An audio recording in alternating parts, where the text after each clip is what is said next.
Now we have about 750 attendees online with us. So the moment we've all been waiting for has finally arrived, 11/11/11. Good morning and or afternoon.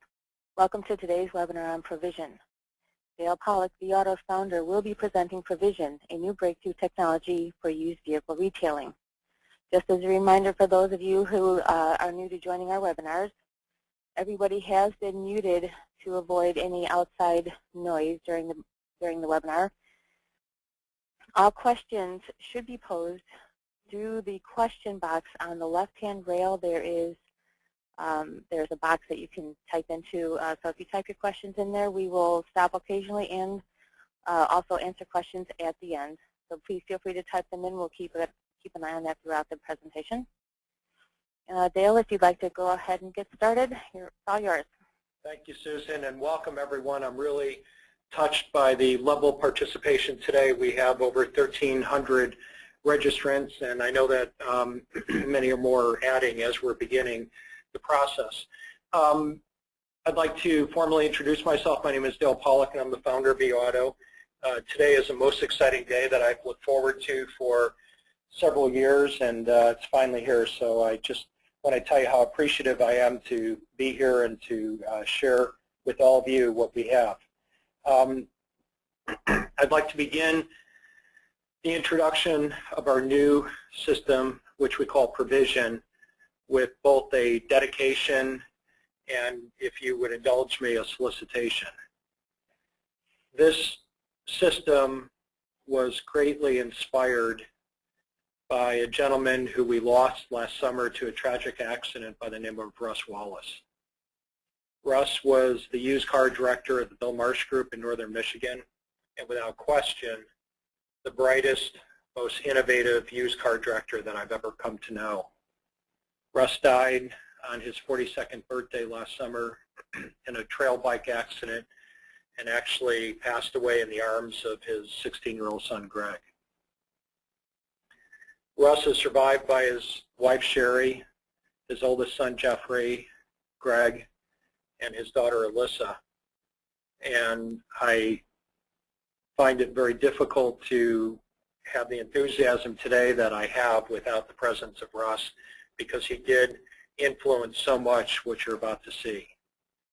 I would ask for your indulgence and make a very sincere appeal to anyone who feels so inclined to do so, to make a contribution to the estate of Russ. I can tell you that he was not insured as he should have been insured.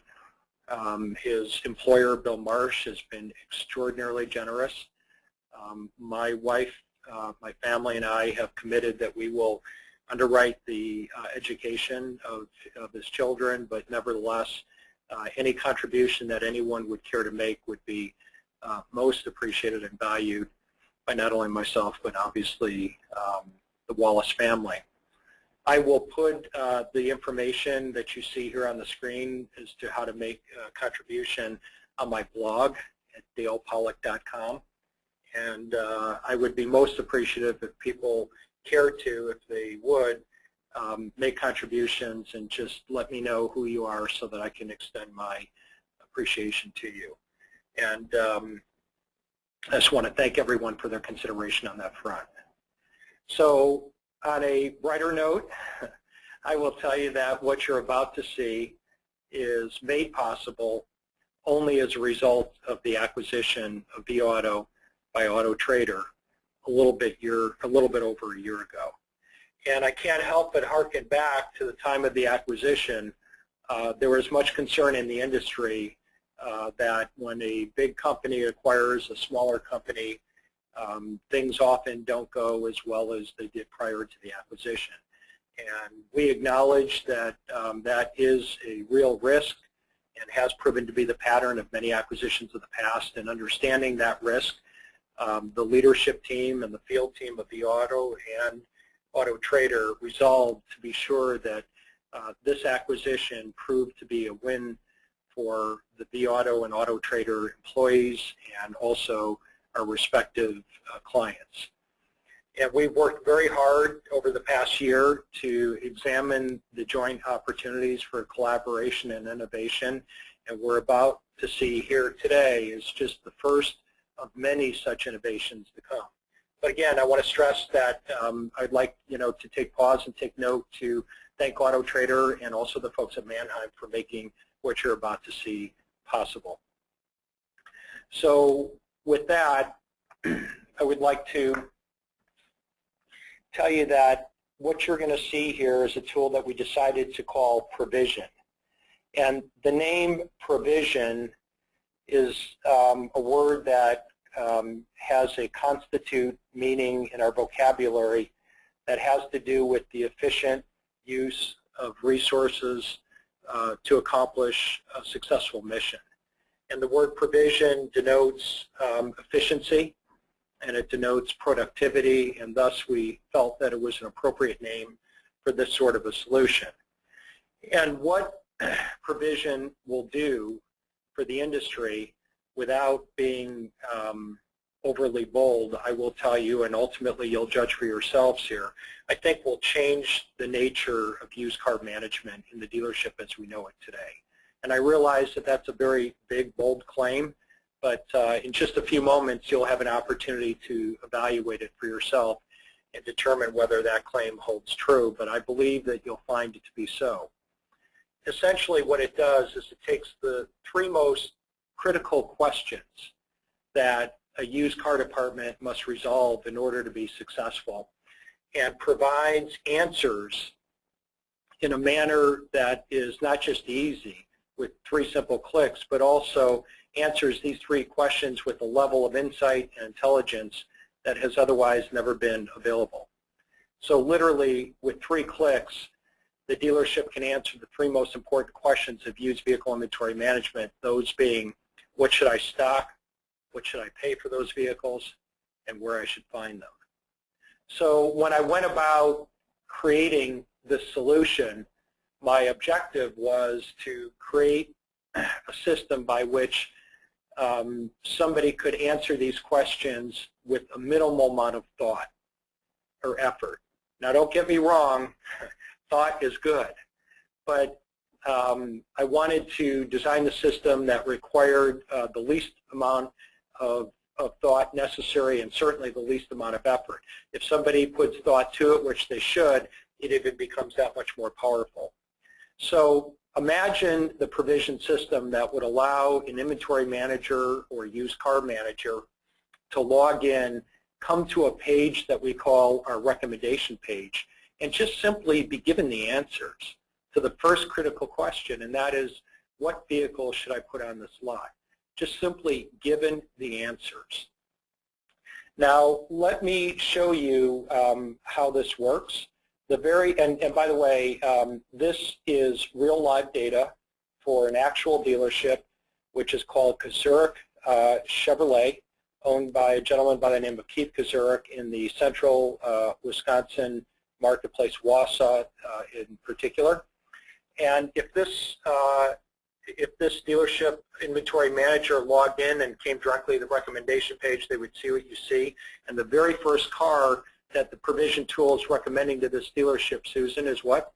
A 2010 Chevrolet Malibu LS. 2010 Chevrolet Malibu LS. Now, the first question that one might have is, how did this particular vehicle, or why did this particular vehicle make it to the list? And the system will tell us it made it to the list. Why, Susan? Because this dealership needs 5 intermediate vehicles between $15,000 and $20,000. Okay. Now, how do we know that this particular dealership needs 5 intermediate vehicles between $15,000 and $20,000? I'll answer that question in just a couple minutes, but just for another moment or two, I would ask you to accept it on face value that they do in fact need 5 such vehicles. But more particularly, why the 2010 Malibu, LS. Why the LS? Well, if you notice, every vehicle on this page which we're recommending has a letter grade using the scale that we're all familiar with from school, A+, A-, B, etc.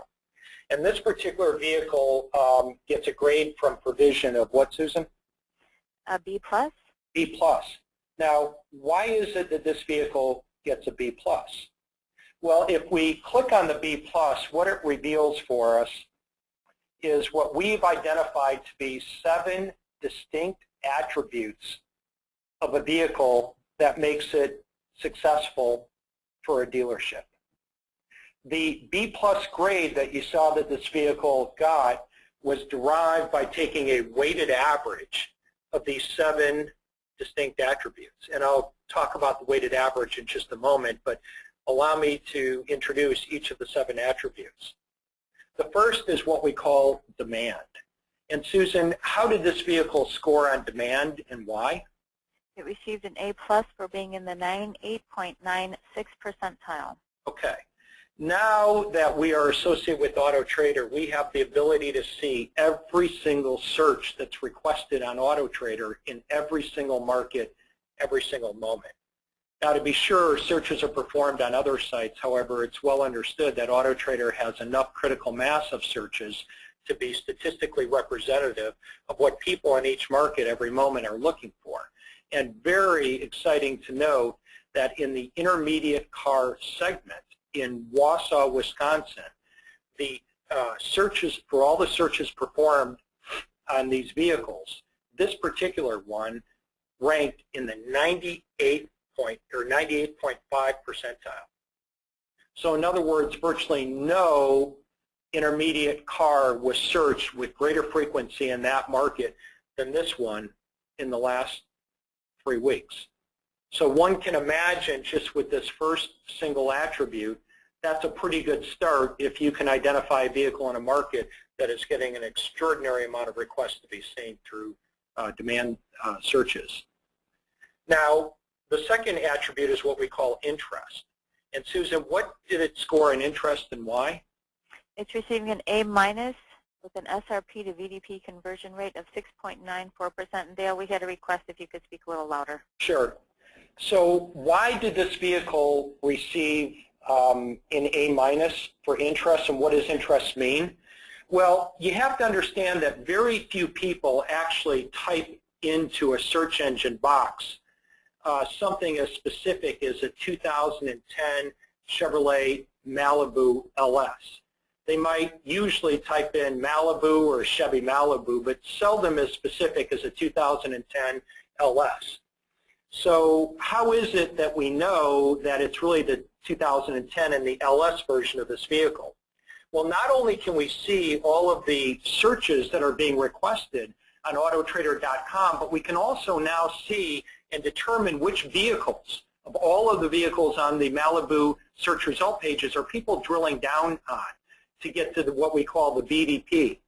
And what we can do is identify the most common attributes of those vehicles that are being selected as VDPs to determine a deepened or further refinement and expression of which particular Chevy Malibus they're most interested in. And in this case, with the extraordinarily high rate of conversion from SRP to VDPs of over 6%, what we can deduce is that it is the 2010 and the LS version of the Malibu that is of a high interest to the shoppers who are actually searching for Malibus in general.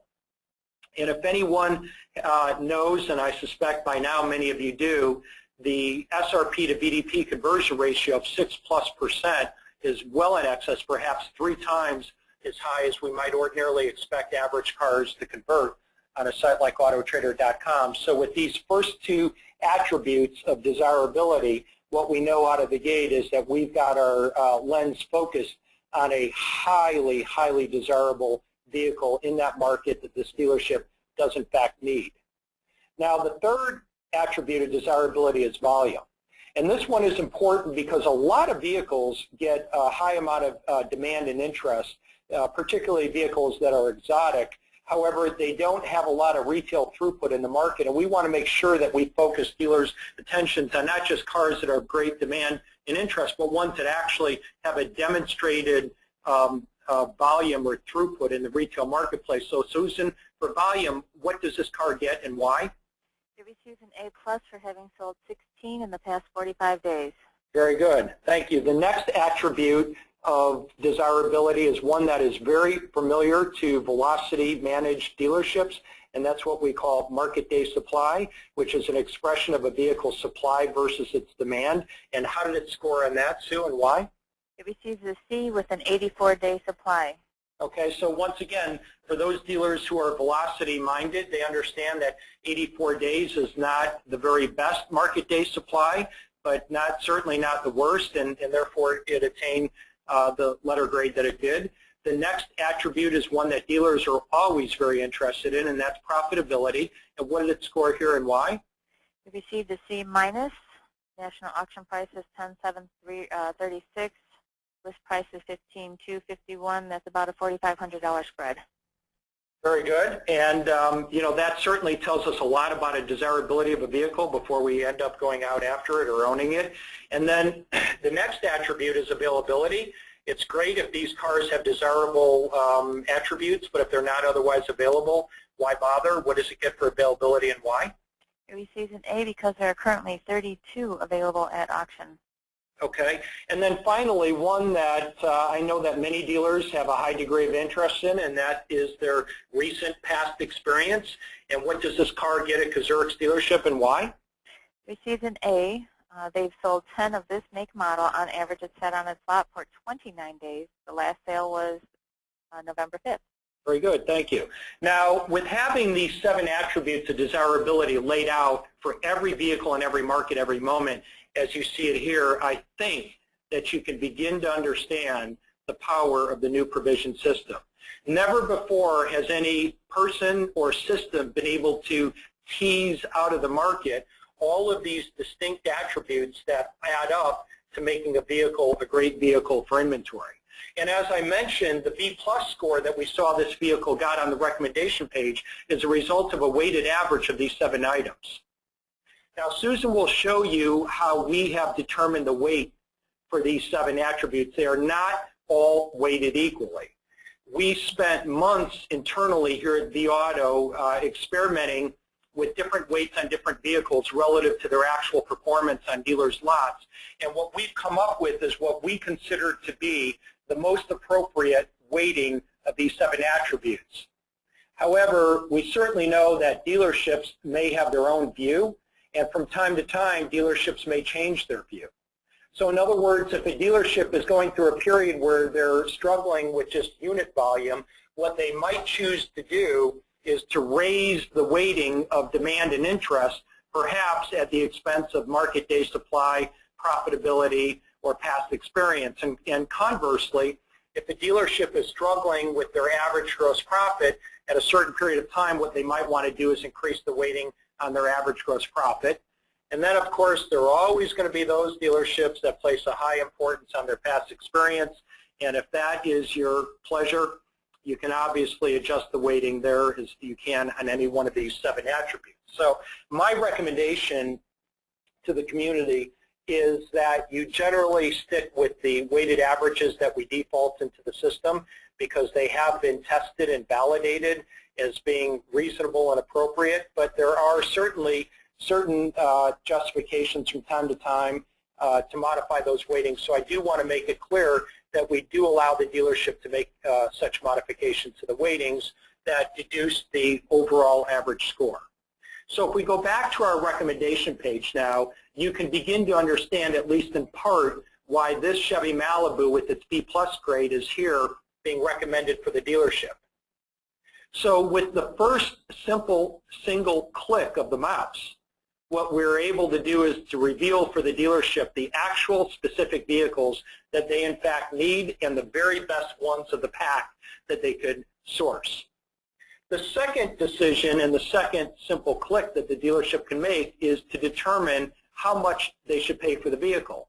And as we do with the actual identification of which vehicles, I think you'll see that we do this in a manner that is the most intelligent way that it can possibly be done. And what we do here is we provide what we call bid guidance. We provide bid guidance, which is an amount that we believe a dealership can justify paying for any vehicle of this type, whether it has low, average, or high mileage. So for an average mile 2010 Malibu LS in central Wisconsin, Susan, what bid guidance do we provide for Zurich Chevrolet? For that mid-range mileage range, it would be $11,255. $11,255. Now, how is it that the provision system came up with $11,255 for bid guidance? Well, today, again, thanks to the auto trader relationship, not only do we know what are the most desirable vehicles in the market, but we can actually see the price points at which these specific vehicles get the optimum amount of action. And if somebody chose to buy this vehicle and put it in the marketplace at a price point where it would assuredly get the most immediate amount of consumer shopper activity on the internet, what price point would that be, Sue? $14,305, or 93.8% of market. So in other words, at that number, at 93.8% of the market, they will receive the most immediate, optimal response from internet shoppers that they can possibly receive. And from that number, what we do is we deduct the dealership's pre-configured minimum front-end profit objective, in this case $1,500, and we also deduct their average reconditioning cost for a vehicle of that year and mileage, which is drawn from a table that they configure in the setting portions of their provision tool, and that deduces or derives the amount that they can justify paying, because if they pay that amount for the vehicle, they can not only cover their reconditioning expense and their profit objective, but they can place the vehicle in the market at a price point where they can be assured of getting the absolute most amount of immediate action. So again, with a second single click, I think you can see how we give the dealership the answer to that question, that all-important question, what should I be prepared to pay for this vehicle? Now, Susan, tell me again, the bid guidance with average miles is how much? $11,255. Now, $11,255, let's just take a moment and see or check to see how realistic that is. So right from this page, the dealership can perform an appraisal using a variety of appraisal sources, whether it be NADA, Black Book, Kelly, or MMR. And Susan, let's just do a quick check of MMR, and let's see what the average price of an average mile 2010 Malibu LS is, and see if in fact it's actually reasonable to expect to buy this vehicle given that bid guidance. According to MMR, the average auction price is $11,090. So you can see that this system proved valuable to the extent that we could cover our reconditioning costs, we could cover our profit objective, put the car in the market at exactly the optimal price point, and meet or actually exceed our objectives. And this is a subtle but a very powerful point, because if you hearken back to the 7 attributes that made up the B+, you'll recall that one of them was a relatively high market day supply. I believe it was 84 days. And in the past, velocity-minded dealers might have veered away from buying a vehicle of a relatively high market day supply of 84, but today they can actually participate successfully in a broader marketplace, one that includes vehicles in their inventory of higher market day supply, providing they know how to sell those vehicles, providing they have the ability to buy those vehicles at the proper price. And this is one of the aspects of this new provisioning tool that gives me the greatest amount of optimism for improving a dealer's business, because it greatly expands the universe of vehicles that a dealership can buy and sell successfully, irrespective of a high market day supply. And let's all remember that there's no such thing as a bad car. There's only a bad price for a car.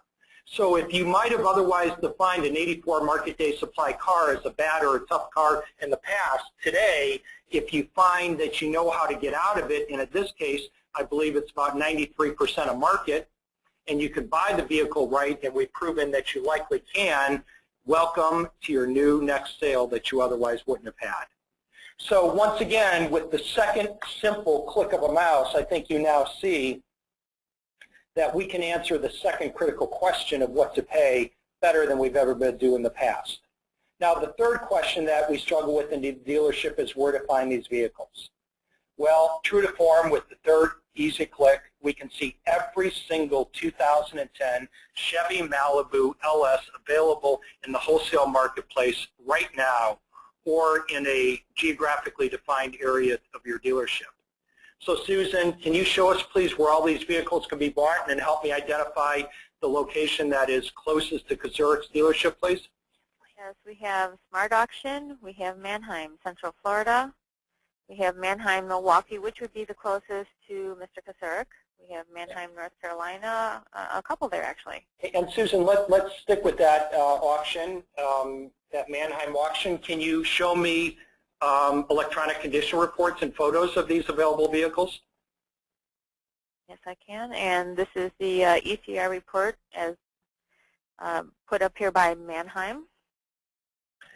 And can you also, Susan, show me what lane and what time and what run number these particular vehicles will have?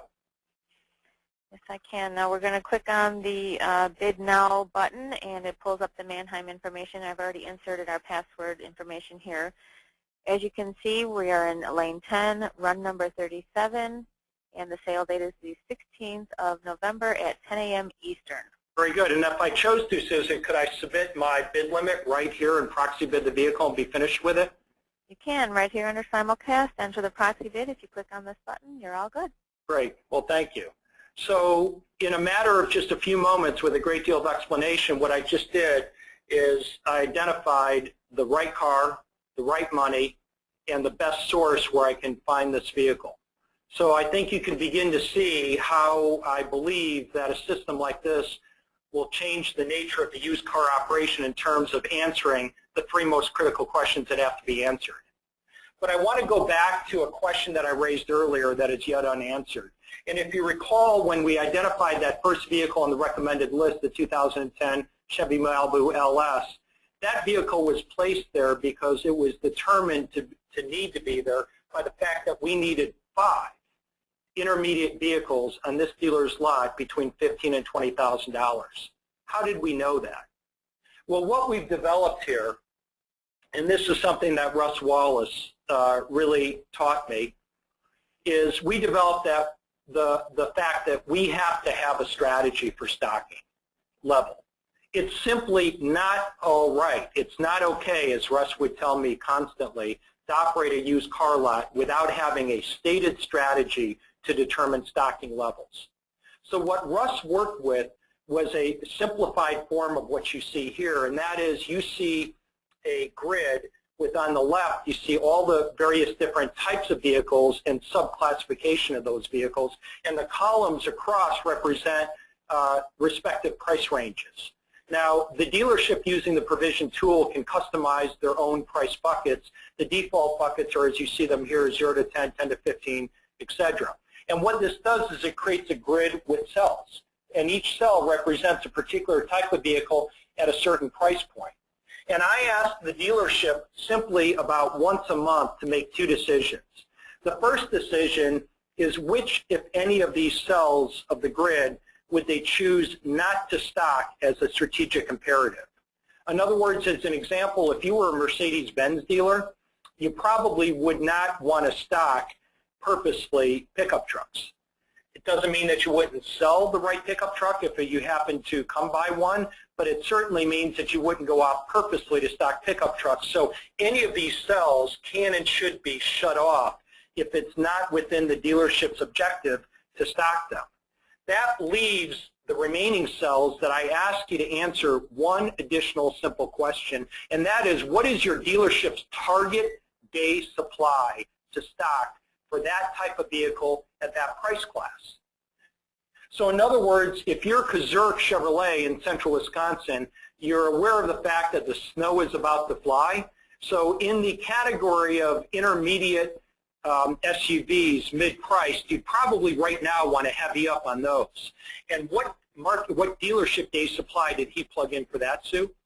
Well, we have a 60-day supply for 0 to 10, and then for 10 to 15 and 15 to 20, we're up to 75 days. 75-day supply because we know the snow is coming, but But conversely, there's probably other segments, I would assume, of Kazurik's inventory where he would say, you know, these don't sell so well when the snow flies. For example, Susan, compacts or subcompacts, did he dial his target dealership day supply down on some of those segments?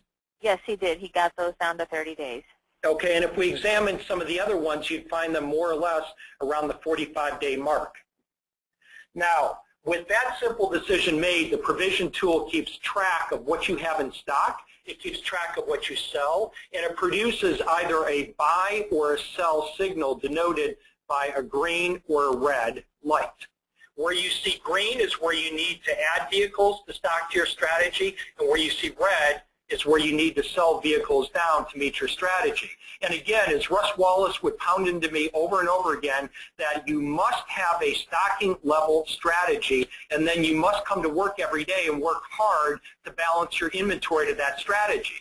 And if you find that you have what I call a lot of deep red or deep green, that means segments or cells in large numbers where you're missing, you're over, that means that you're not working consistently to balance your strategy. So in that case, you either need to get about the task of managing your strategy or modify your strategy, one or the other, as Russ would tell me. So we don't expect the dealership to have to come to this page on every given day to figure out what it's telling them.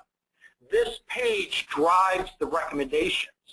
You just simply, as a provision dealer, need to come to this page, I would say roughly once a month, and reassess your strategy decisions about which segments you choose to stock and what is your target dealership day supply. But suffice it to say that once you set this, it runs itself, and that's what drives the recommendations. And every time it gives you a recommendation for a vehicle, like it told us that we need some mid-size, or we need some mid-size intermediates between 50 and 20,000, I'll give you a choice of the top 10. So that Chevy Malibu LS 2010 was just one of 10. Susan, can you go back to that recommended list and show us the other 9 vehicles that would be suitable alternative choices, assuming the dealership chose to diversify their 5? Okay, so we are going to look at intermediate vehicles, average list price between 15 and 20. And here's the list. So all of these 10 vehicles were actually on that original recommended page, and you see the Chevy Malibu is among them. But any one of these 10 vehicles would be the absolute dead bang winners to fill the 5 slots that the system is derived that is necessary to keep this operation flowing. Now that we've answered the question fully of what cars you need, we also have another tool that we built into provision that we call the workbench. And we understand that from time to time dealers should and need to experiment with different types of vehicles. So this is a very powerful tool, lens, that will allow a dealership to examine its market for unfound opportunities. So let's do this just a couple of ways. First, let's just say that you are a dealer in central Wisconsin, and you just simply want to know, if I just had a clean sheet of paper or empty asphalt, what vehicles would be the very best ones to stock it with? The only limitations or parameters, Susan, that I'd like to set is I'd like to say between 2004 and 2010. If you were a dealer in central Wisconsin, what would be the very best vehicles you could have? And the very top vehicle would be a 2010 Chevy Traverse. 2010 Chevy Traverse. Do you think you would know that? What grade does it have? It has an A-. A-. And tell us, why does it have an A-? It receives for demand an A+, interest B, volume A+, day supply B-, profitability B, availability B+, and experience. This dealership gets an A. Oh, really? Why? Has it had experience with this, Sue? It has. It sold 5 of this make model. On average, it sat on the lot for 22 days. Last sale was November 5th. Fascinating. So as a dealer in central Wisconsin, these vehicles, the likelihood of immediate success with these vehicles is overwhelmingly high. Let's just do this one more time. Let's say that Kazurik has a hunch that a particular type of vehicle, whenever he gets one, a particular make of vehicle just tends to do well. Let's say it's Buick. If we just said, what would be the very best Buicks I could have, what would that list look like, Susan? Our top vehicle would be a 2009 Buick Enclave. Why? It receives a B+, and that B+ for demand, A+, interest, B+, volume, B+, day supply, B-, profitability, B+. Ooh, nice $7,000 spread there. Availability, C+, and experience at the dealership, he gets a B+ on this one. Really, why? He sold one, sat on his lot for 7 days. Last sale was November 4th. Now, I don't know if this gets all of you guys as excited as it gets me, but you know, the reason I say this is going to change the nature of the used car operation is that we don't need to wonder anymore. We don't need to wonder what cars we should put out there. We don't need to wonder at what level we should stock them. We don't need to wonder what we should pay for them, nor do we need to wonder how we're going to find these vehicles. 3 critical questions, 3 answers. One more thing I want to show you, then just cover off a couple of finer points and take some questions. We have another tool in Provision that we call sourcing. And we know that a lot of dealerships like to work particular auctions. But very often the auction that we're working doesn't necessarily hold the greatest amount of the vehicles that we need to buy. So every moment of every day, the Provision tool automatically looks at what you have on your recommendation list, examines all the run lists from all the auctions, and actually shows you which auctions would give you the greatest coverage and depth of the vehicles that you currently need to buy. So if Kazurk was going to work a single auction today, Susan, which one would he work for coverage and depth? That top one would be Manheim, Pennsylvania. Why? We have 105 matching recommendations and 303 matching vehicles. Okay, so roughly we have about 3 of each type of vehicle that is on the recommended list. But what if they wanted to work an auction closer to their dealership? Then we would recommend he go to Odessa, Minneapolis, about 190 miles away. There we have 24 matching recommendations with 195 matching vehicles. And we could actually show them those particular vehicles, couldn't we? Yes, we can. Okay. So let me make a couple of finer points here, and then I will open up for questions. One of the things that I'd like everyone to know is that if you are an Auto Trader customer, on your dealer site, that's the site that you can log into as a dealer on Auto Trader and enter your username and password. We have a version of this, a limited version of this provisioning tool that you can use and experiment with. I would ask you to take a look at that. You'll find that it is not the full provision tool to the extent that it just identifies the vehicles. It doesn't go into the right amount of money or where you can find them, but it will show you the desired vehicles in your market. However, in the Auto Trader dealer site provision, it will be generalized to your state level as opposed to a local level. But if all of you go there, I think you'll find something very pleasing. I think you'll find something very enticing. And of course, what we'd love you to do is have that experience, find an experience that its value and its benefit, and hopefully ultimately subscribe to the full provision tool. Also, another point that I want to make for existing vAuto clients is that this grading system and the 7 underlying attributes will be propagated throughout the rest of the vAuto application very soon. So in other words, when you're appraising vehicles in your vAuto appraisal tool, when you're pricing vehicles in your inventory, you'll be able to see their grades and the attributes of those grades. And I'll tell you a perspective that I've gained having had a little bit of time using and experiencing the tool is that, you know, you'd like to believe that there are a lot of cars out there that are straight A students, so to speak. And in fact, you do come across those cars occasionally where each one of the 7 attributes is a high A. But they're relatively rare. What you're going to find is that most vehicles in the marketplace have some strengths and some weaknesses. And I think as a used car operator, that's what's really important, is that you know what those strengths and weaknesses are. Because when I understand what the strengths and weakness of a car may be, I can adjust my approach to that vehicle. What really hurts us as used car operators is when we don't know what we don't know. We acquire a car that has some weaknesses of a certain type. It might be profitability, it might be demand, it might be interest, it might be availability, or something else, and we don't know what the problems are. Those are the gotchas. Those are the things that more times than not raise their head and end up biting you.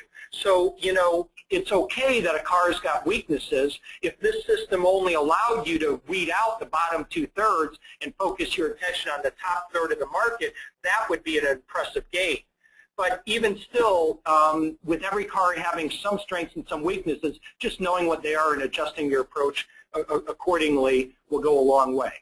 And I'll tell you that the early beta dealers, and many of them are on this teleconference, will tell you that their SRPs and BDPs, in other words, their immediate response on Auto Trader on these vehicles has gone up substantially. And in fact, the experience of the vehicle on the lot has proven to be far superior to vehicles that are purchased on the old random method.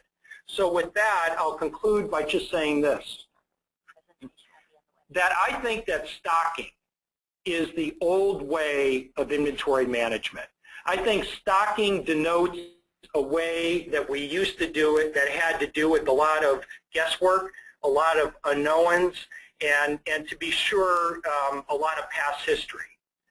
Stocking, I believe, is the old art of doing it, and I would present to you the notion that provisioning your inventory is the new and more intelligent and the most efficient way of being successful in used car inventory management.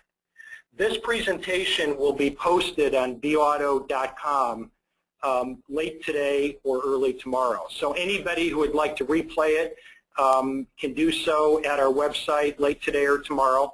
And with that, what I'd like to do is to ask Susan to feed questions to me, and I'll answer as many as I can. I'll stay on as long as it takes to work through these questions. So Susan, questions? And we have a lot of them. From Mark Noss, will we be able to download a copy of this presentation? You've just answered that. Okay. What is the actual number of searches this data is based on? Where do you see that? Where do you see this? That comes from Sarah Katz. Thank you, Sarah. We see every single search every moment as it's done on autotrader.com. So we see every search in every market, and that is the basis upon which we're able to put on a percentile scale each and every vehicle in terms of how it ranks in a percentile in terms of gross number of searches in that market. And then again, as I explained, the interest factor allows us to further refine the search beyond the actual terms that were put in the search box by understanding the vehicles that dealers, or excuse me, shoppers are drilling down on and examining with the greatest amount of frequency. Okay, next question comes from Alex Jefferson. Do you get a stocking report card on cars you already have in stock? Yes, Alex, as I said, soon, not today, but within the next few weeks, as a vAuto dealer, you'll see the grade on every car, and I think it's going to be really fascinating because what we're going to be able to see is that, for example, your dealership's inventory today might be an A-, but a month from now it could be a B or a C+. And I think that being able to manage your inventory car by car in an aggregate with this grade will surely improve the performance. And I also want to state that I think the very best thing that a vendor partner can do for a dealer is if they can provide them with a means to be more effective in selling cars and a means to be more effective in terms of cost efficiency. And I think you should understand that the system is likely to do both. Our next question comes from Bob Puckett. He says 16 vehicles over how broad an area? I'm not sure I understand that question. Market size, I'm thinking. Where specifically? Yeah, well, Bob, to answer your question, I think you're referring to is how the market area is defined. So the 16 vehicles would come into their market if they define it as 100 miles or 100 miles. I see. That's what we sold. That's a geographic radius that the dealership can customize. I understand, Bob. It showed the volume 16 were sold. And 16 might not sound like a large number, but if you keep in mind that it's in central Wisconsin and it's in the very recent past and it's at a very specific year, make, model, and trim level, I think you put that number in context. From Jake Cahan, he says, it seems that day supply and demands are so tied together, it seems contradictory to me. That's a great observation, and that's exactly why, if you hearken back to where we showed the weightings, Jake, we actually dialed down the relative weight of the market day supply, because we do understand that there is overlap between the demand and the market day supply. So when a lot of our internal vAuto people first looked at the weightings we came up to, the natural question was, why is market day supply weighting so low when it's been a metric that vAuto dealers and velocity dealers have focused on so heavily? And that answer is simply because there is overlap between the demand and the market day supply. Great question. Next one comes from Chip. He says, is this info based on this dealer's own selling rate or his market area? Well, both. The past experience, the recent experience, which is one of the 7 attributes, is based on his selling. The strategy page is based on his selling, but the volume of the vehicles, the other one of the other 7 attributes, is based on the market area. So the answer is a combination of both. Okay, from Kevin Sullivan, he says, why was profitability in this case a C-? Well, because we've taken the profitability, the spread between average wholesale and average retail of every car in every market, and we put them on a percentile basis. We put it on a relative scale. And if you thought, and I don't remember exactly if it was a $4,700 spread, and you thought that that was a C-, that means that it was in the, let's say, in the 60th percentile, the low 60th percentile of all vehicle spreads. Okay, next question. From Jeff Luxmore, for dealership experience, is that determined simply by cars that leave inventory and marked as retail, or will there be a DMS link? Well, there is a DMS link, but even if there's a DMS link, dealers do need to specify their retail units and their wholesale units. Okay, and this goes to Alex Jefferson, a little bit more on the grading. If the experience is an A, how do we have a market day supply of C? Market day supply does not have anything to do with the dealership's experience. Market day supply is a numeric expression that's derived from a fraction. You take the current available supply of a given vehicle in the market, and you divide it by its average daily retail sales rate in the market. So in other words, if there's 10 identical vehicles in the market and they've been selling at the rate of 1 a day retail over the past 45 days, you divide the 10 by the 1 and you get a 10-day market day supply. So those are clearly 2 different metrics, and velocity dealers are taught and trained to understand it as such. From Brad, he says, in the profitability grade, are the average miles the same? In the profitability grade, we take a spread of all the vehicles, but we weed out the vehicles that have salvage titles, and we also take out the vehicles that have electronic condition reports that are inadequate or substandard. So we're very sensitive to be sure that the cross-section we take is in the mid-range from an electronic condition standpoint and includes a range of miles. And that's why we provide you with bid guidance based on low, average, and high miles. From Jason, he says, are you including auction buy fee and transportation in the bid limit? Well, that's a good question. In the bid guidance, we do not. However, there's another spot in the application where we do allow you to insert your buy fees and your transportation costs before you actually submit your bid. But the problem is that at the moment we give the bid guidance, we don't necessarily know which auction and consequently what fees are associated, nor do we know how much transportation. So at that level, we cannot guess what those fees are going to be. but on the buying page where you actually submit the bids, it does allow you to insert the actual auction fees and transportation costs. Okay, the market average, I'm sorry, this comes from Tim Schultes.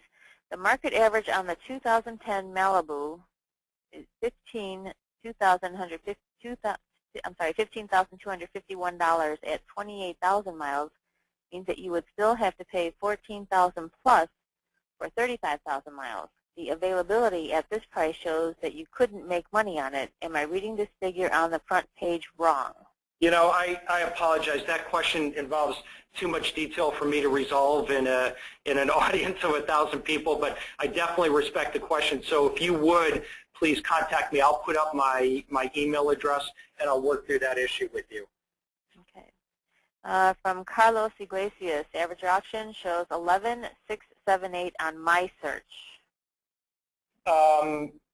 Carlos, I'm not sure if it's a geographic difference, if you're looking at the same region we are, and again, I would be happy to resolve that question with you if you bring it to me offline. It's a good one. From Steve Herlinger, will the availability portion of the stocking score be adjusted if we only focus on local auctions? Read that question to me again, please, Susan. Will the availability portion of the stocking score be adjusted if we only focus on local auctions? Yes, absolutely. And Brian Malpelli says no ADESA functionality. There is ADESA. There is ADESA data, and here ADESA offers a great buying opportunity for dealers, and there is the ability to link into ADESA's tools with the dealer's password, and you know, ADESA is throughout the entire application in terms of the wholesale marketplace. And I also want to remind everyone, if I didn't say it already, that not only will we have vehicles in the wholesale marketplace in here, but very soon we'll have available vehicles in dealers' inventory that right now are available for retail sales that dealers may choose to wholesale. And we will also have vehicles that are being offered for sale by retail consumers through Auto Trader's Trade-in Marketplace. So the addition of dealers' inventory and Trade-in Marketplace vehicles will be in here shortly. Okay, and from Sam Jarvie, he says, when Dale says that dealership needs 5 vehicles between $15,000 and $20,000, is that what to pay for them or what to sell them for? That's a good question, Susan. If you go back to the stocking page, can you show that's what those vehicles are actually in the retail market? That's a retail price. But what we can see is we can provide you guidance. Sue, can you show in that segment of intermediate cars what price classes are actually selling the highest in central Wisconsin right now? Can you show that to us? Okay, we're going to switch screens here. May take a moment. So when the dealership sets its strategy from time to time, and I didn't cover this, I'm glad you brought it up, we actually provide a picture of the live market vehicle class by class to show you within that class which particular price ranges seems to hold the most action in terms of retail sales. Is that there, Sue? Oh, you want me on the strategy page, sorry. Yes. Okay. Okay. So for example, in intermediate cars, what price range does central Wisconsin like the best? Currently it likes the $10,000 to $15,000 range the best. Okay. What percent of the sales in that market are in 10 to 15? 68.3. Okay, so this is where what you might want to do is you might want to heavy up a bit on making your target dealership day supply maybe 60 days on 10 to 15, and you might want to dial it down to 45 days or 30 days on 15 to 20. Okay, next question, please. Next question it comes from Jen Ryan. How can I know that I am getting the best recommendations for my store, a GM store, if the best-selling vehicles in my market is a 2009 Ford Explorer? What is the decision-making process? Good question. You know, you could limit your vehicles that are being recommended to you. I wouldn't necessarily recommend it, but for example, Let's go to the recommendation page, Susan. Are there any Toyotas on this first page? Give it a second here.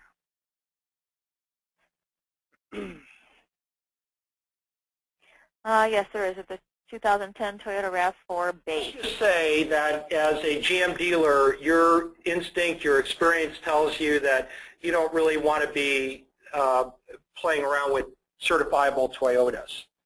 Rather than have the system constantly badger you recommending vehicles that you're just not interested in, you can suppress vehicles, and you can do it in the most clever way. You can suppress them by year range. You can suppress them by make. Susan, show them how that works, please. Right. So you can see it's broken. This particular vehicle is broken down into 4 categories. It's a 2010, a Toyota, a RAV4, and a 4-wheel drive. So by clicking any of these off, you're breaking it down so that if you were to leave only these 2 components on, that it's a 2010 and it's a Toyota, all 2010 Toyotas will be suppressed from your recommendation list. You could even break it down to all 2010s, or you could do all Toyotas. Now, I will say, having showed you that I do give you the ability to suppress certain types of vehicles that you may not want to see on your recommendation list, I do want to tell you that the most enlightened view of used car management, and it has been validated, is that today, because of the internet, it is much more efficient for you to sell vehicles that are not of your franchise brand than it ever has been in the past. You know, if you were a GM dealer and you happened to be in possession of a vehicle that was hot in your market, let's say it was a Nissan Murano, before the internet, would somebody have gone to a GM dealership looking for a Nissan Murano? Probably not.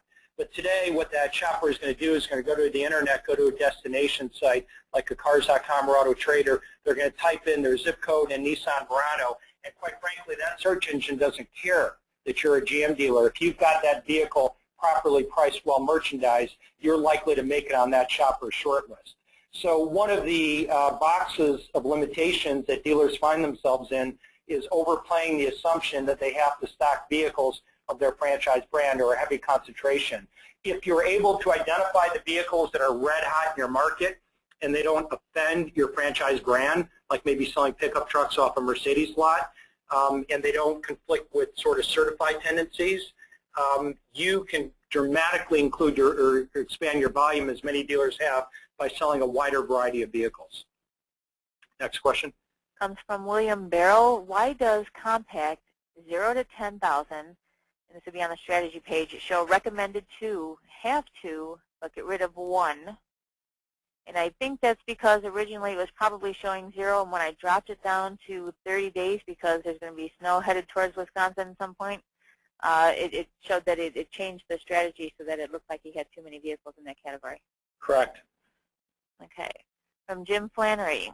What stops everyone using vAuto to find all the same cars, which will result in a bidding war? Great question. So Kazurek not only has a Chevrolet store, but he's got a Ford store. So take a glance at his recommendation list one more time at the Chevy store.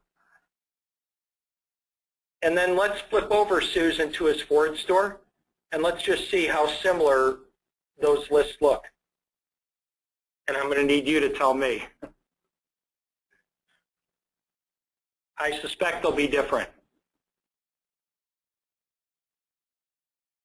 Okay, so on the Chevy store, he did have a lot of different years and makes of Impalas. Ford store is loading up here. The recommendation has the Impala, Malibu Impala, the Traverse, which I did not see on the other list. It must have been further down.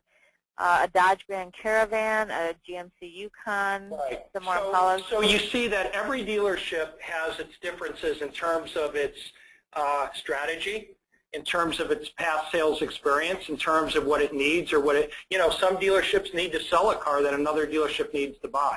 So I understand the nature of the question, but in reality, having seen many dealerships just like this one that sit virtually side by side, have different recommendation lists, I find that there are, in fact, many variances in terms of what's being recommended to be purchased. Next question, please. An observation from Mark Malloy, who has already left. He says, red and green are bad UI choices. 10% of men are red and green colorblind. Hey, really good point. Thank you. Thank you. From Ed Matthews, can a car be graded as I appraise it? Of course. As I mentioned, in just a couple weeks in the vAuto system, the grade will be in the appraisal tool. From Rick Law, can you label your slow inventory that is in stock? You can do that today in the vAuto system, yes. Okay. From Brian Melpelli, does the dealership's actual transactional profitability factor in? No, it does not, nor should it. Next question. Let's see. From Jeff Miller, will the grade show during appraisals? And I think we just answered that question. And I apologize for destroying this name, Tanika Smith, is this going to be available for your mobile product? It will soon, yes. William Hunt, will this apply to the enterprise level as well as to the individual level? Yeah, good question. We will roll this up to the enterprise level. However, I have to tell you that the strategy which drives the recommendations you really want to do at the dealership level, not at a strategy level, because as I showed you between Kazurik's Ford and Chevrolet store, they have different recommendations. Yes, it will roll up into an enterprise level, but I give you the greatest amount of caution to use it at the dealership level, as opposed to other tools which are efficiently or most efficiently used at the enterprise level. Kevin Berger says hi. Hey, Kevin. Yeah. Tom Hawkins, if we are a vAuto dealer, will we get this product as an upgrade, or do we need to pay for an upgrade? Okay, I think you answered that. First of all, Tom, thank you, and nice to hear from you. You know, when Auto Trader bought vAuto, one of the most common concerns was that they're going to raise our prices and we'll start charging for things that we didn't charge for before.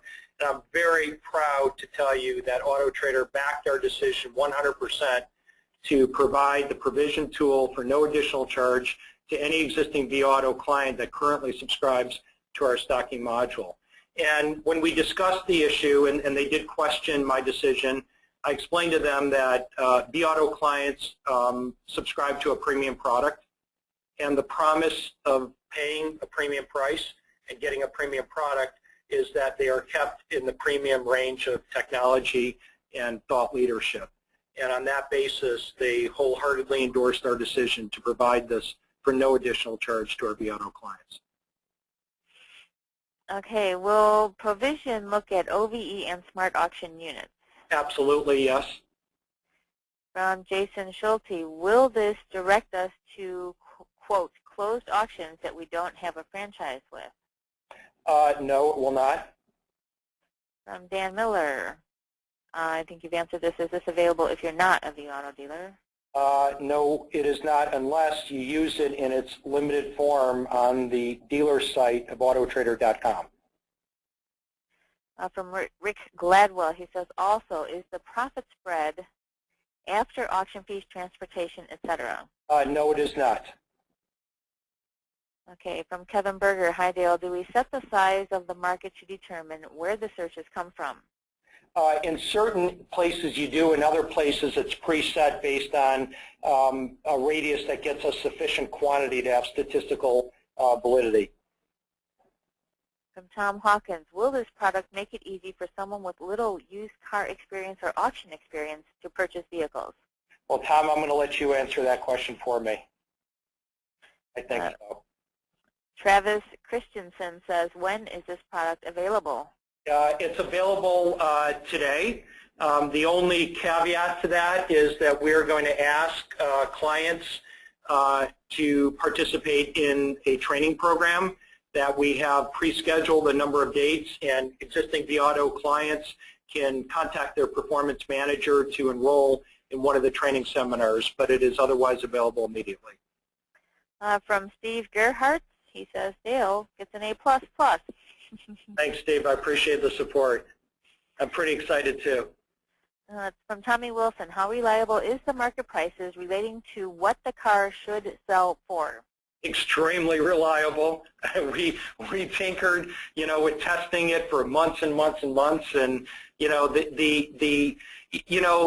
I've often said that autotrader.com is like a big voting machine. It's got 1.5 million cars, and people are voting on these cars every single day with their mouse.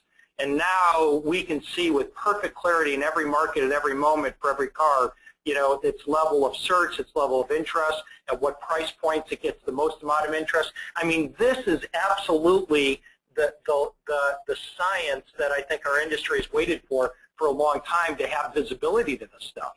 We used to have to guess about it, but now we can see it empirically. There's a lot of things involved in retailing a car. Price is just one of them, but I think we can take the guesswork on price off the table now. Okay, from Josh Cole, he says, is there any type of data within this system relating to both last bid numbers from Manheim versus the actual sold figures? Just curious, because technically the current market price is the final bid price. That's a good question. I certainly have access to that data. It's not in here now, but I would like to hear from you and have you further explain to me how you would like to see that and how its value works for you. So great question. Please follow up with me on that. Let's see. From Todd Reiselman, he says, ask Dale to speak to best thoughts on determining day supply targets in the strategy section. Yeah, the default setting, thank you for that question, the default setting when you get the system is 45 days. I think that that's really where a dealership needs to be today.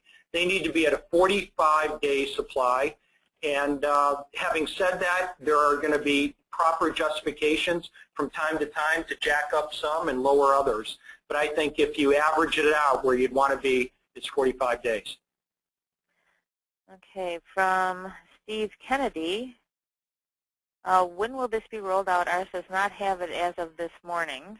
Yeah, as I said, we can flip a switch and turn it on for any dealer. However, we're going to ask you to please participate in one of our pre-scheduled training programs before we flip the switch. It should also be said that what we hope to do within a relatively short period of time is have all of our clients trained and using provision, at which time we will close down the former stocking tool as you know it today. As I said, stocking is out, provisioning is in. Okay, and Jay Collar, he had to step out for a moment. He said, can you go back over how to get a copy of the presentation? Yeah, it's going to be posted on vAuto.com. After the call, we're going to download it and then upload it to the website. I'm told that that process takes several hours, but hopefully by the end of today, tomorrow at the latest, you'll be able to view it from vAuto.com. Okay, from Doug Wilson, I'm a dealer in New York City. It seems that the vehicles that Dale is reviewing are mid-America program cars that are running close to book.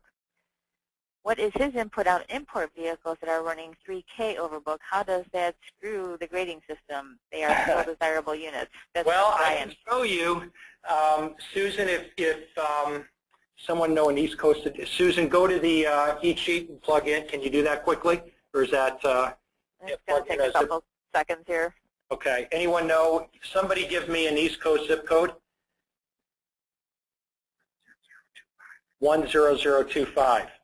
I'm going to show you exactly what that looks like for a luxury car in the East. Is this going to take a while? Should we do it? Yeah, we might have to do this offline. If Brian would like to get in touch with us, yeah, Brian. Way to do this. But let me tell you, it's fascinating what it does. Fascinating. Tommy Wilson asks, how easy is it to integrate vAuto with a current DMS system? Very easy. Let's see. Can you use different portals, not only AutoTrader? That's from Paul Van Well. Yeah, I'm not exactly sure I understand that question. The demand and the interest data here is derived from AutoTrader, but certainly a dealership can use any site, and there are a lot of really wonderful portal sites out there other than AutoTrader. But yes. From Tim Schultes, he says he got interrupted in this part of the webinar. He asked, does provision take into account retail sales within my own geographic area? Volume. The volume metric, which is one of the 7, is all retail sales from your actual area? Anthony Marola says, are Odessa auctions inventory still displayed? Absolutely. Okay, from Tommy Russell, with this, when will this technology be available to existing vAuto stocking customers? So we've answered that one. Jason Gore, does the system take into consideration the various shipping costs when recommending where to buy in relation to where any particular dealer is located? It does.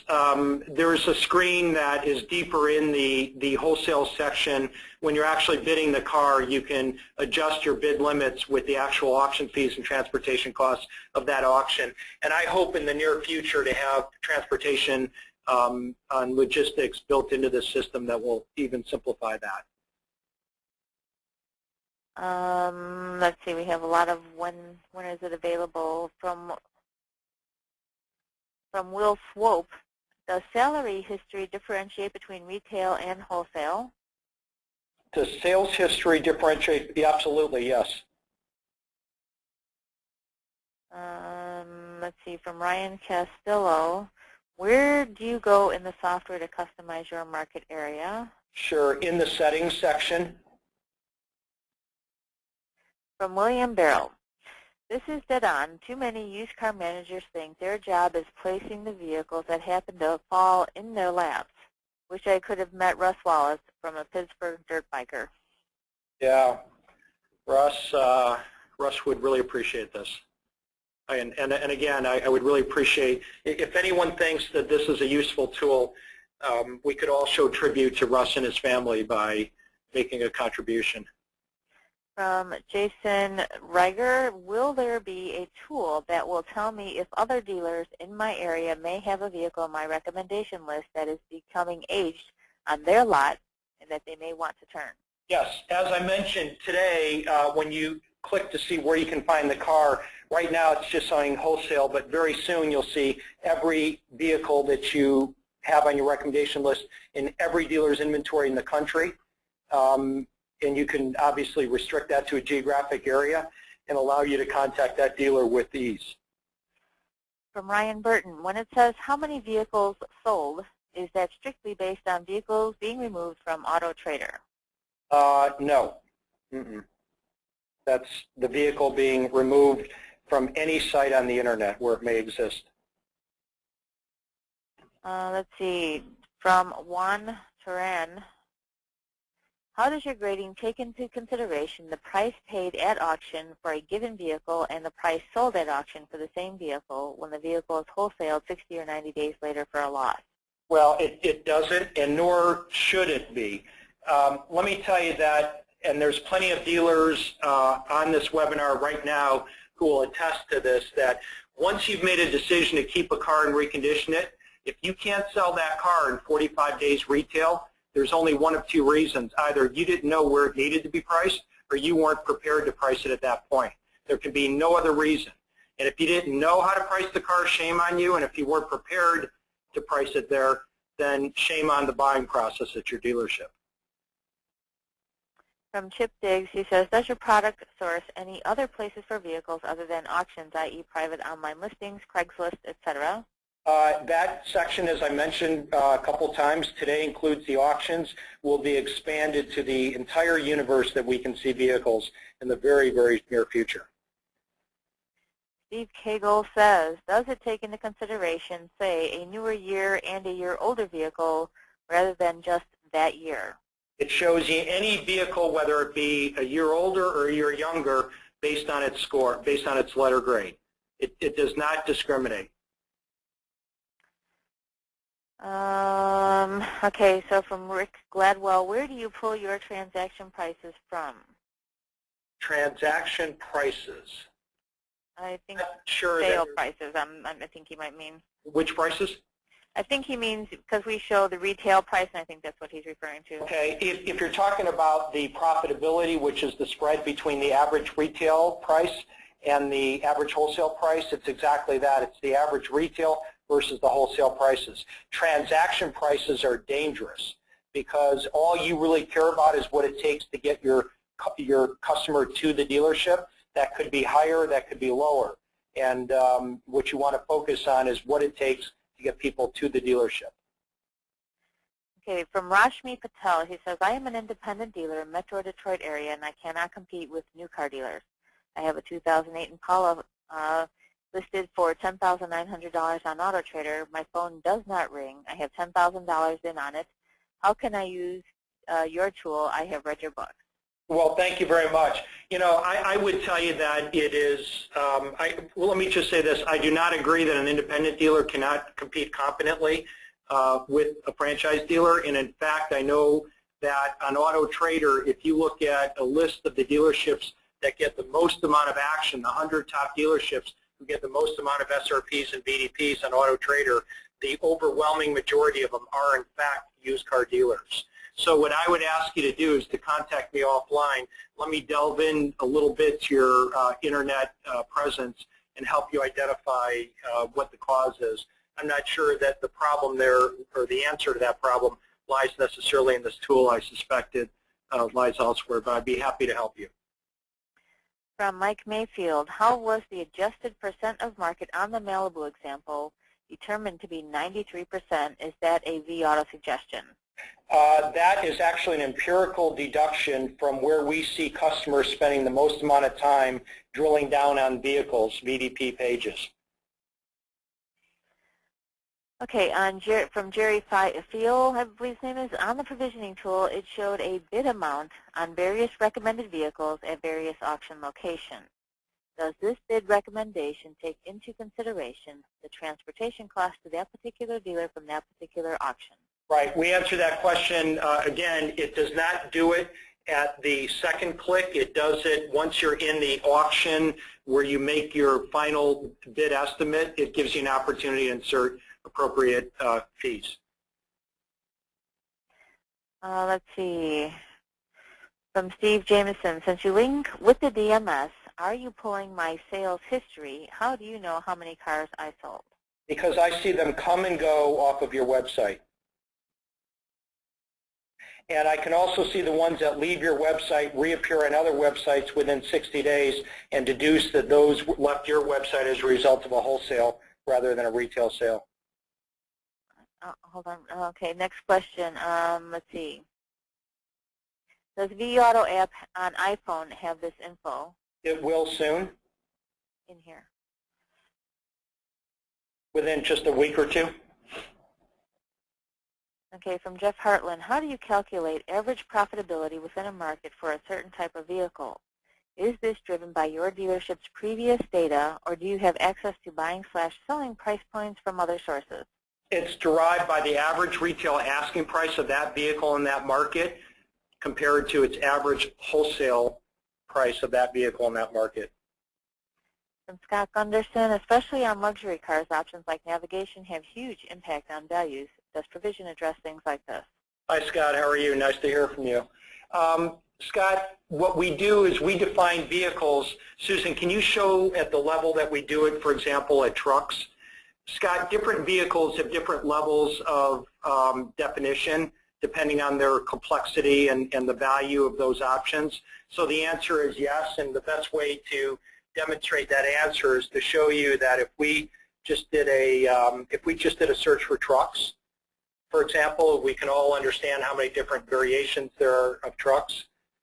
You can see the extent to which we break these things down.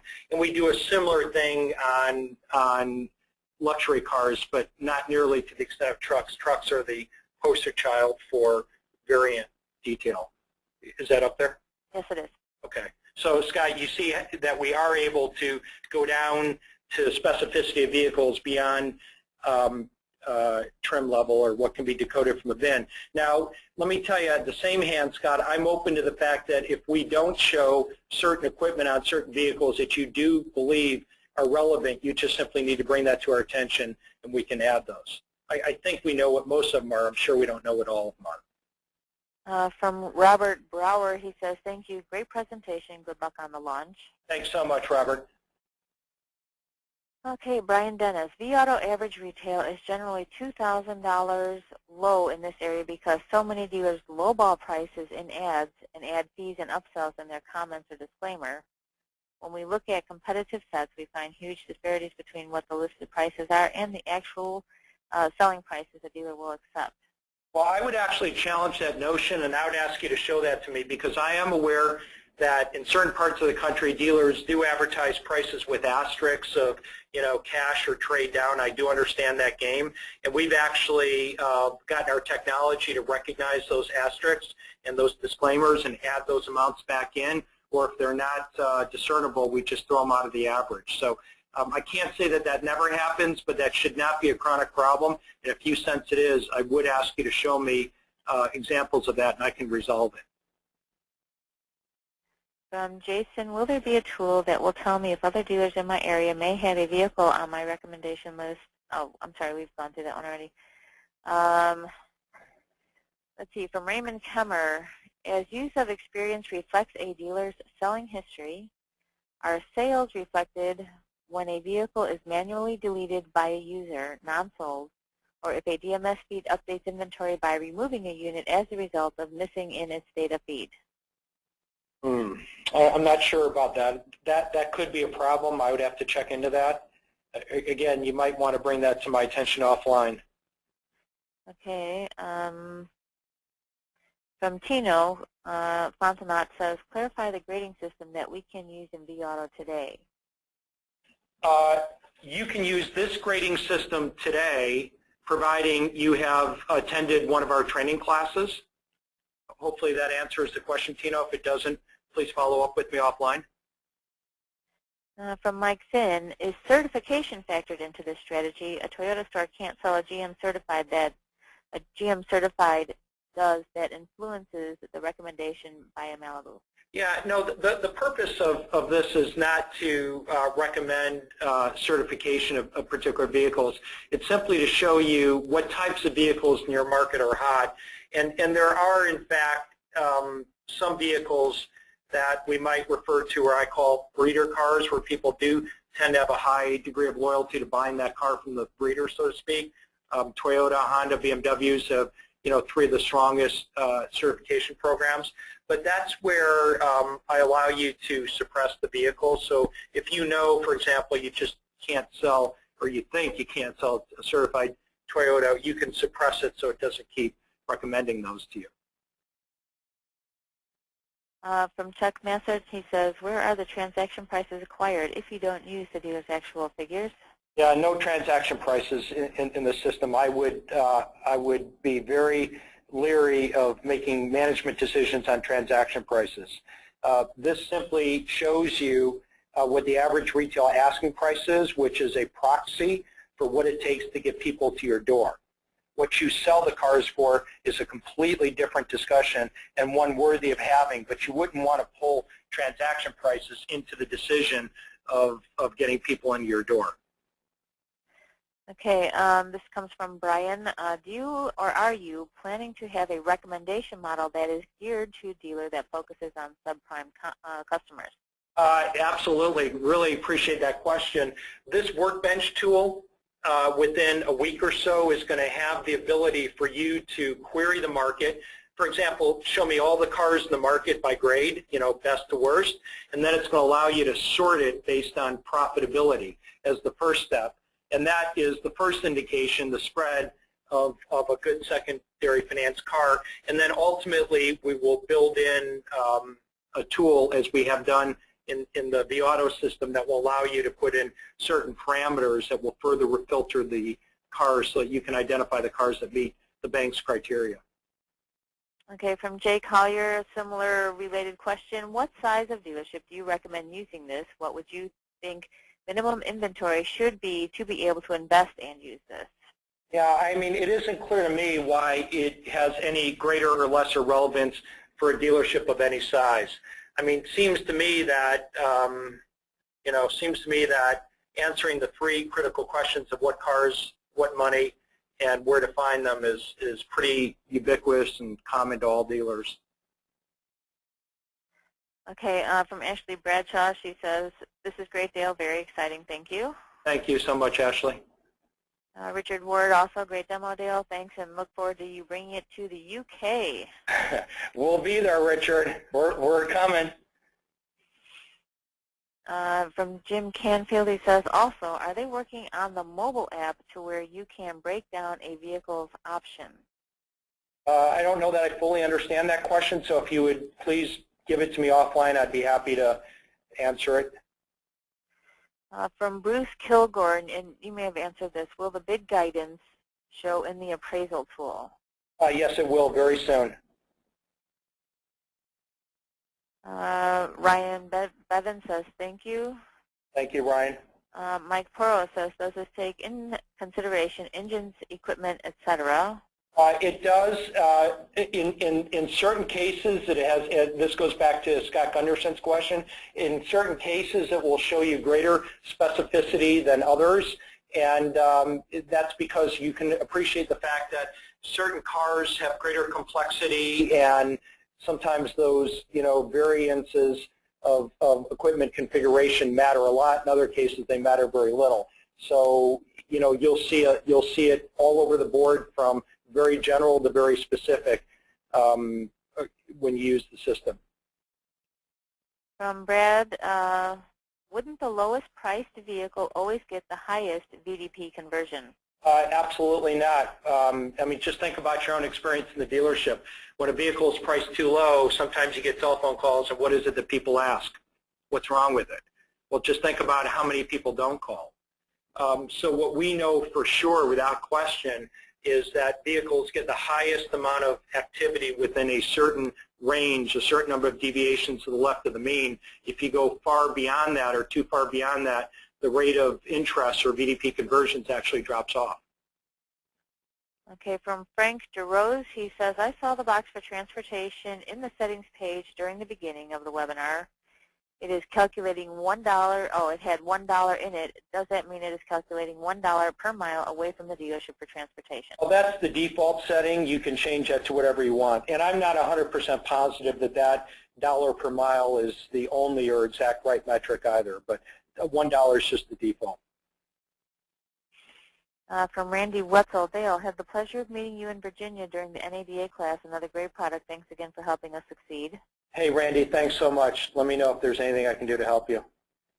From Chuck Massert, any vehicle that falls into our lap is twice as valuable as any vehicle we buy at the auction. Well, okay. I understand where you're coming from. From Jeff Hartland, when you quote average market pricing, where are the data points that you are averaging come from? Average retail market pricing, as you know, or if you're a vAuto dealer, is that we're able to see every vehicle in the market for sale at its year, make, model, trim, and specific equipment level. And depending on the radius that you set, we simply add them up and divide them by the quantity, and we get the average. From David Muscup, thanks for your continued improvement. Thank you, sir. From James Antelik, Dale said you pull info from our website to determine our past sales. Our website is through Dealer Car Search. Does this site work well with Dealer Car Search? It does. Steve Jameson, there's often a difference between last asking price online and selling price at the dealership. Is that really an accurate profitability measurement? Well, yeah, I mean, I don't know that there's any perfect measurement of profitability. So I guess to your point, maybe what it would be more appropriately labeled is spread. Steve Gerhardt just says, thanks, Susan. Give Dale my regards. Training starts in 3 minutes. Thanks. Oh, and that was 3 minutes ago. So if anybody's scheduled for training, you're late. From Tom Gregg. When you roll out the grading scale to the pricing and appraisal tool, will you have the price percent to market getting the most action incorporated? Yes, we will. And Tom, you remind me of Russ, pal. Okay, from Raymond Kemmer, it is my understanding that VIN-specific data will soon be available from manufacturing to define VINs to include build data. How will this information impact vAuto? Yeah, I hope you're right. I don't necessarily think that's going to be forthcoming. I do know that it's out there publicly for one manufacturer, but I think there are reasons why that happened. So, I hope you're right, and if it is, the system will get even stronger. Okay, we're down to our last two. Okay. From Mark Ray. Hey, Mark. One Hey, of the Mark. best velocity dealers in the country. Rogan, Chrysler, Jeep, Dodge. Okay, from Mark, and he says, great software, it works.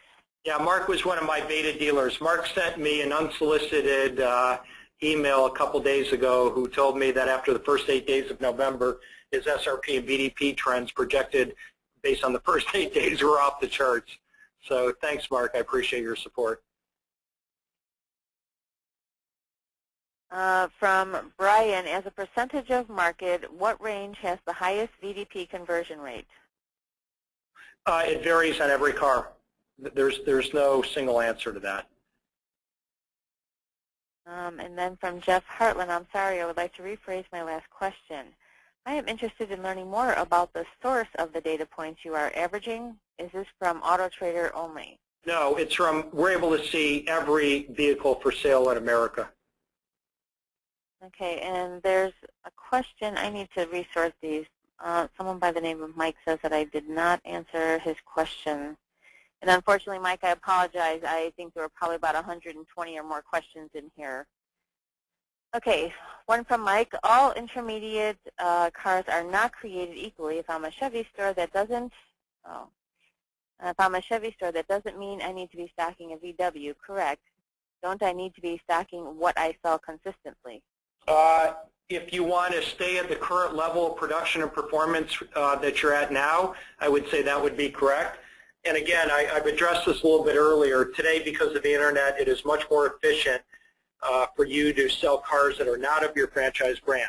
There are some limitations to that, to be sure, but if a car is consistent with the brand image of your store and your traffic, and it happens to be an A-plus car, and you have the ability to merchandise that car properly online, I think you'd be amazed at how much more business you could be enjoying that you're not, because you continue to labor under the belief that you have to sell what it is you represent new. You know, that used car lot is free agency, and free agency is a beautiful thing. Okay, and also from Mike, it seems like it is a lot of work to use this product. It seems very time-consuming. Okay. I think it's pretty simple. 3 clicks, 3 questions. But I respect your opinion, and I hope that I hope that it proves to be otherwise. But thank you for your opinion.